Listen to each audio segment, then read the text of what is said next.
Student, welcome to our YouTube channel. आप सभी का स्वागत है हमारे इस यूट्यूब चैनल पर, जिसमें हम आपको class 9th, 10th, 11th, 12th सभी क्लास के बायोलॉजी का जो सिलेबस है UP board and CBSE board दोनों का कंटेंट आप सभी को उपलब्ध कराएंगे। और ऑनलाइन क्लासेस भी कुछ टाइम बाद स्टार्ट हो जाएंगी। अभी आप लोगों को वीडियोस के माध्यम से सभी इंफॉर्मेशंस आपको भेजा जाएगा।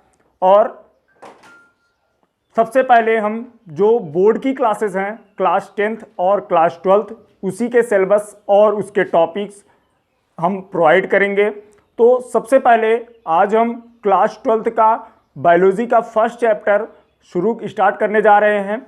चलिए देखते हैं फर्स्ट चैप्टर स्टार्ट करते हैं बायोलॉजी का। Reproduction in organism. सबसे पहले हम समझते हैं what is the exact meaning of reproduction. Word reproduction consist of 2 words. अगर आप इसको ध्यान से देखेंगे तो इस नेम में रिप्रोडक्शन, इसमें आपको 2 वर्ड्स मिलेंगे। फर्स्ट वर्ड इज री, it means again, and the meaning of production is to produce।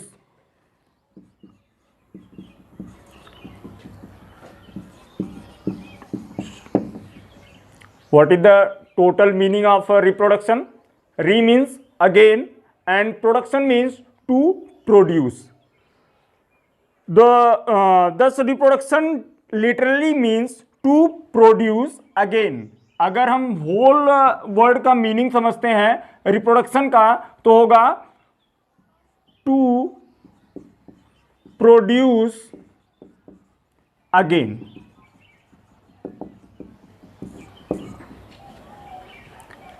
तो इसका अर्थ क्या हुआ? रिप्रोडक्शन का सीधा सा अर्थ हुआ टू प्रोड्यूस अगेन, एक अपने जैसे न्यू इंडिविजुअल को प्रोड्यूस करना। तो इसकी एग्जैक्ट डिफिनीशन क्या होगी? तो आइए हम देखते हैं कि what is the definition of reproduction.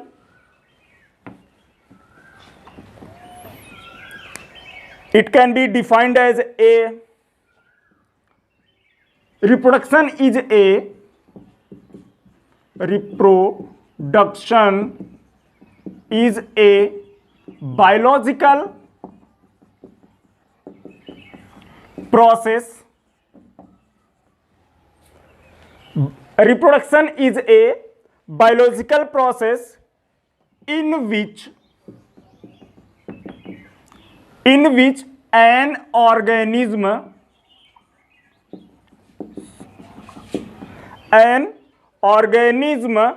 gives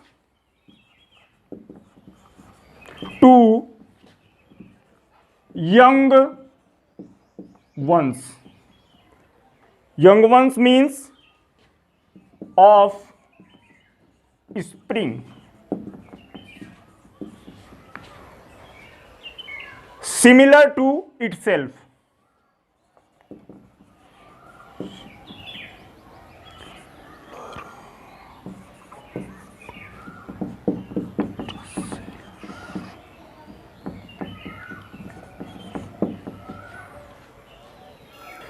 So student, what is the definition of reproduction?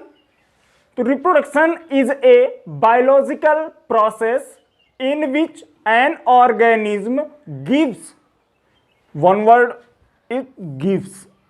Gives means क्या होता है? देना। टू यंग वंस, जिसे हम और क्या कह सकते हैं? Offspring. Similar to itself. Similar to itself means अपने जैसा।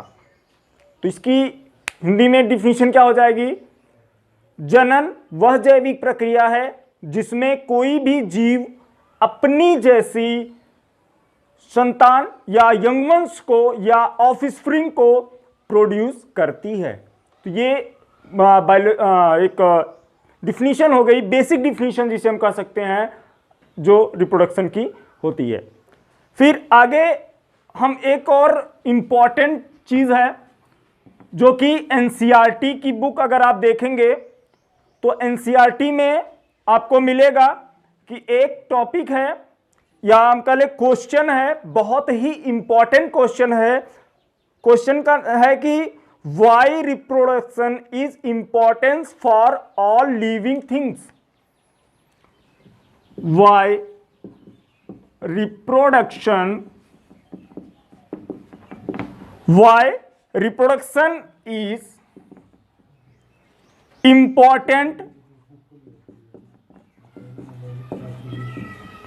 important for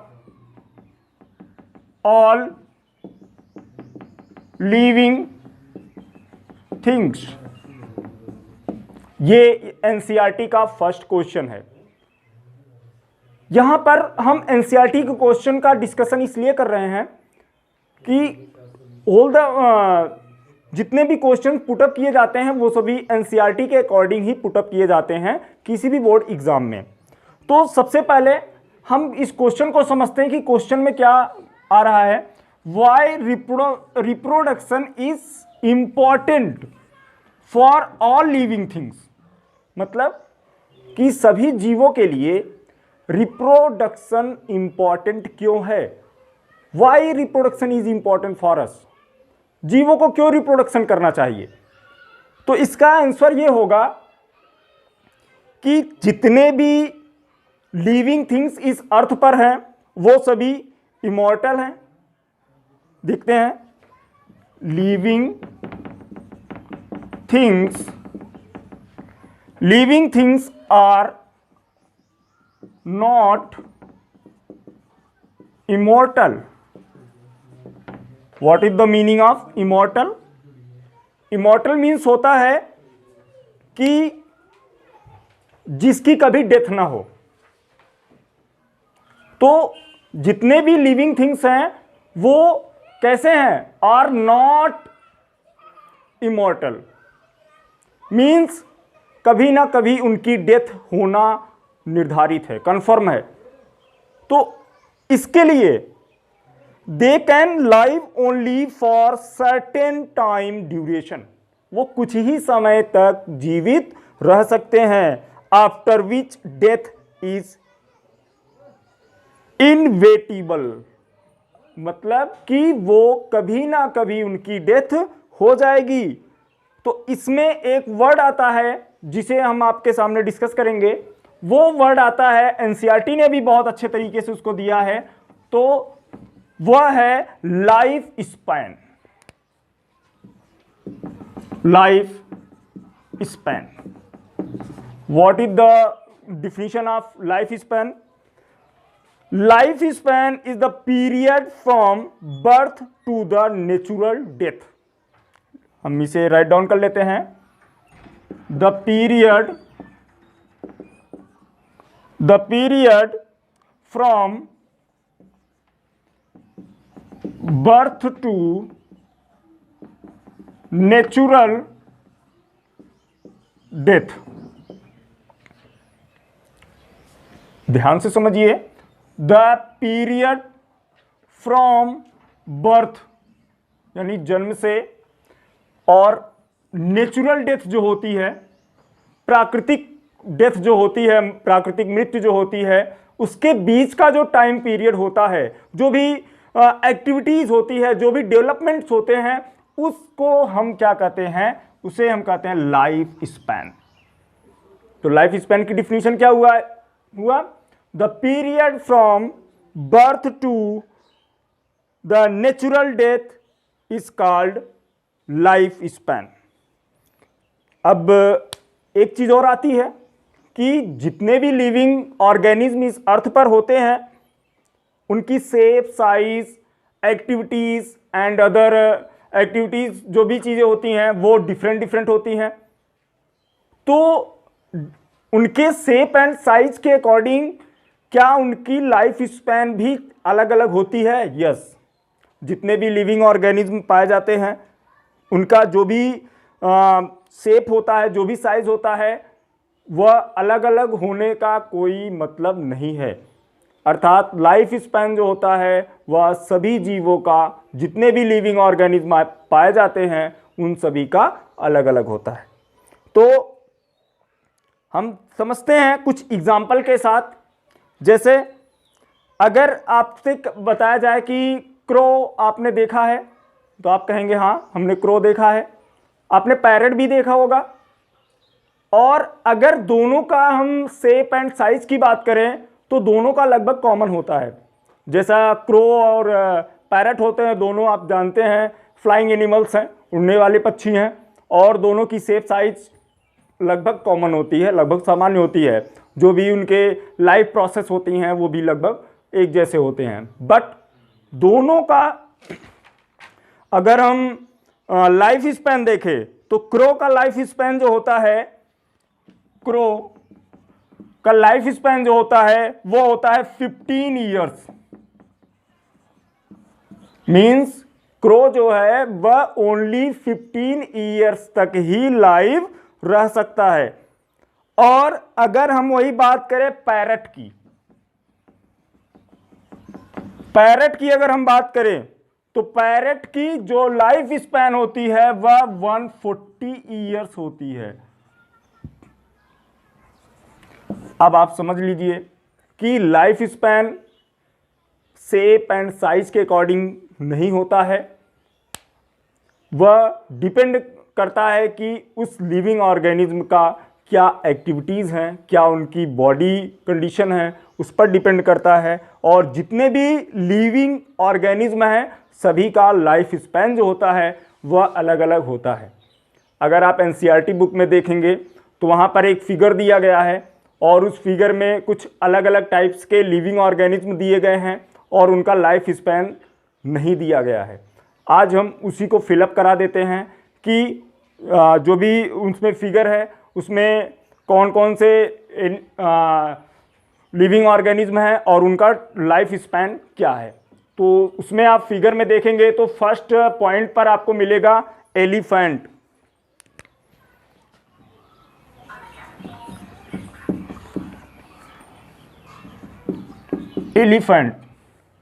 एलिफेंट का अगर हम लाइफ स्पैन देखें वह होता है 60 to 90 ईयर्स। एलिफेंट का लाइफ स्पैन कितना होता है? 60 to 90 ईयर्स। वहीं अगर हम बात करें डॉग की बात करें तो डॉग का जो लाइफ स्पैन होता है वह होता है 20 to 30 ईयर्स। थर्ड है बटरफ्लाई।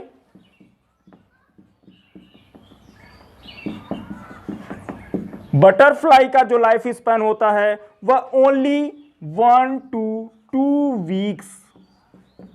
मींस बटरफ्लाई का जो total birth to natural death का जो पीरियड है, जन्म से लेकर के नेचुरल डेथ का जो भी टाइम है वह ओनली 1 to 2 वीक्स ही होता है। और अगर हम बात करें काऊ की जो लाइफ स्पैन होती है वह होती है 20 to 25 ईयर्स।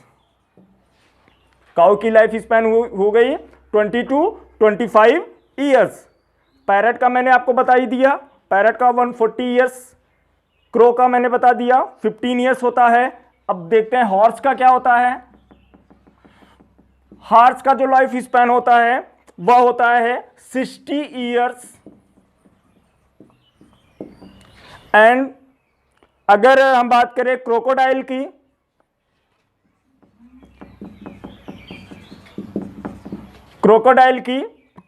की जो लाइफ स्पैन होती है वह भी 60 ईयर्स ही होती है।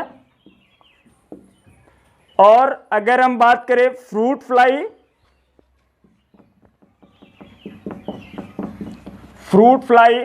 फ्रूट फ्लाई की जो टोटल लाइफ स्पैन होती है वो 30 इयर्स होती है। और इसके बाद और भी है, टर्टल्स है, उसका 100 टू 150 ईयर्स होता है। और उसके बाद बनियान ट्री का है, बनियान ट्री का जो लगभग 200 ईयर्स टू एबव, 200 साल से भी अधिक हो सकता है। तो ये लाइफ स्पैन है कुछ इंपॉर्टेंट जो कि आपके एनसीईआरटी बुक में दिया है, फिगर दिया है, बट उसमें लाइफ स्पैन दिया नहीं है। तो आप उसको फिलअप करिए और उसको अच्छे से लर्न करिए। अब हम आगे देखते हैं कि अब ये तो बात हो गई लाइफ स्पैन की। अब हमें पता है कि जितने भी लिविंग ऑर्गेनिज्म इस अर्थ पर आए हैं उनकी एक किसी ना किसी टाइम पर उसकी नेचुरल डेथ हो ही जाएगी। तो उसका जो भी टाइम पीरियड है उसी टाइम पीरियड में वह एक अपनी जैसे न्यू इंडिविजुअल या ऑफ स्प्रिंग को प्रोड्यूस करके अपना जो भी अर्थ पर एक कंटिन्यूटी बनी हुई है किसी भी स्पीसीज की, जो भी एक कंटिन्यूटी है उसको मेंटेन करने के लिए वह रिप्रोडक्शन का प्रोसेस करता है। तो as a result of this discussion we can say that reproduction is the key which maintain the continuity of life and continuity of a species on the earth, जिसपे हम अर्थ पर किसी भी लिविंग ऑर्गेनिज्म का एक कंटिन्यूटी को maintain कर सकते हैं, किसी भी जाति की निरंतरता को बनाए रखने के लिए जनन जीवों के लिए आवश्यक है। तो आई होप आप लोगों को वीडियो अच्छा लगा होगा। जो भी क्वेश्चंस, अगर आपके माइंड में कुछ भी क्वेश्चंस आते हैं तो उसको आप कमेंट बॉक्स में ज़रूर टाइप करें, उसे लिखें। और अगर आपको वीडियो पसंद आया हो तो लाइक करें और चैनल को सब्सक्राइब करें और दोस्तों तक इसको पहुंचाएं। और अगला टॉपिक जो है वह है टाइप्स ऑफ रिप्रोडक्शन, जो कि आपको नेक्स्ट वीडियो में हम प्रोवाइड करेंगे। Thank you.